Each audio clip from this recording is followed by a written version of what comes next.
నిజంగా బాగుంది. నిజంగా 2 years తర్వాత మా దేవుడిని అలా చూసుకున్నట్టుంది మాకైతే నిజంగా. పవన్ కళ్యాణ్ గారు అయితే ఏం లేదు డిఫరెన్స్, నిజంగా చాలా బాగుంది చూడొచ్చు. ఎన్నిసార్లు నిజంగా అంటున్నాను బాగుందన్న, నిజంగా బాగుంది. దానిలో మీకు ప్రాబ్లం లేదు. విఎఫ్ఎక్స్ చిన్న ప్రాబ్లం, విఎఫ్ఎక్స్ దగ్గర కొంతమందికి నచ్చదు, దాని గురించి పట్టించుకోకర్లేదు. మిగిలిందంతా బాగుంది నిజంగా. వజ్రం కోసం సినిమా మొత్తం సినిమా ఇండస్ట్రీ బ్రేక్ 100%. నచ్చలేని వాళ్ళకి నచ్చదు, కానీ దేశం కోసం ఆలోచించే ప్రతి ఒక్కడికి సినిమా నెంబర్ 1 హిట్, 100% హిట్. ఏ హిందూ ముస్లిం ఎవరిని కూడా కించపరచకుండా సినిమా చేశాడు.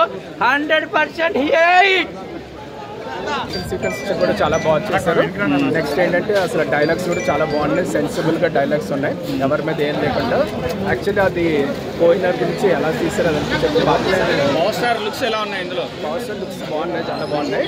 అదేంటంటే సపరేట్ తీయడం వల్ల కొంచెం డిఫరెన్స్ చాలా బాగుంది సార్. అంటే గ్రాఫిక్స్ బాగాలేదంటున్నారు, నిజమేనా? గ్రాఫిక్స్ అదైనా బాగా అంటే సినిమా లాస్ట్లో కొంచెం ఫైట్ సీక్వెన్స్లో ఆపారు కాబట్టి కొంచెం అది అనిపించింది. స్టోరీ ఎలా అనిపించింది?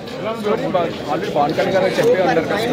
కేజీఎఫ్ పుష్ప 2 దాని ఇంచు కూడా టచ్ చేయలేవు.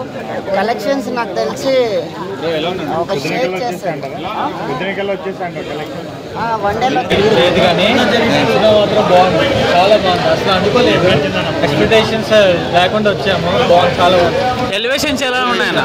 ఎలివేషన్స్ కానీ బీజిఎం కానీ చాలా బాగా. బాబిడియల్ ఎలా ఉంది? బాబిడీ కూడా బాగుంది. ఔరంగజేబ్ దీని చాలా బాగుంది. పవన్ కళ్యాణ్ మాత్రం ప్రతి ఒక్క సీన్ ప్రతి ఒక్కటి ఎలివేషన్ చాలా బాగుంది. అనుకోలేదు, చాలా బాగుంది. ఫ్యాన్స్ డిసప్పాయింట్ అవుతుంది లేదు అస్సలు. ఫుల్ మీరు సంతోషం అంతా ఫుల్. హిందూ ధర్మం గురించి బాగా చేసింది, హిందూ ధర్మం గురించి బాగా చేసింది పవన్ కళ్యాణ్. అంటే మన హిందువులు అంటే ఏదో చూపించింది పవన్ కళ్యాణ్. కొంచెం పెట్టుకోలో పవన్ కళ్యాణ్ హిందువుల గురించి మంచిది. 5 years తర్వాత సినిమా తీశారు కదా, మన ధర్మం గురించి ఎవరు పోరాడతలేదు. రాజకీయ హైదరాబాద్ పోరాడుతుంది కాబట్టి మన పవన్ కళ్యాణ్ నెక్స్ట్ పవన్ కళ్యాణ్. అంటే 5 years తర్వాత సినిమా తీశారు కదా, దానికి తగ్గట్టు ఉందా? సూపర్ ఉంది. పుష్ప కూడా వానికి రాదు. పుష్ప రికార్డులు బ్రేకా?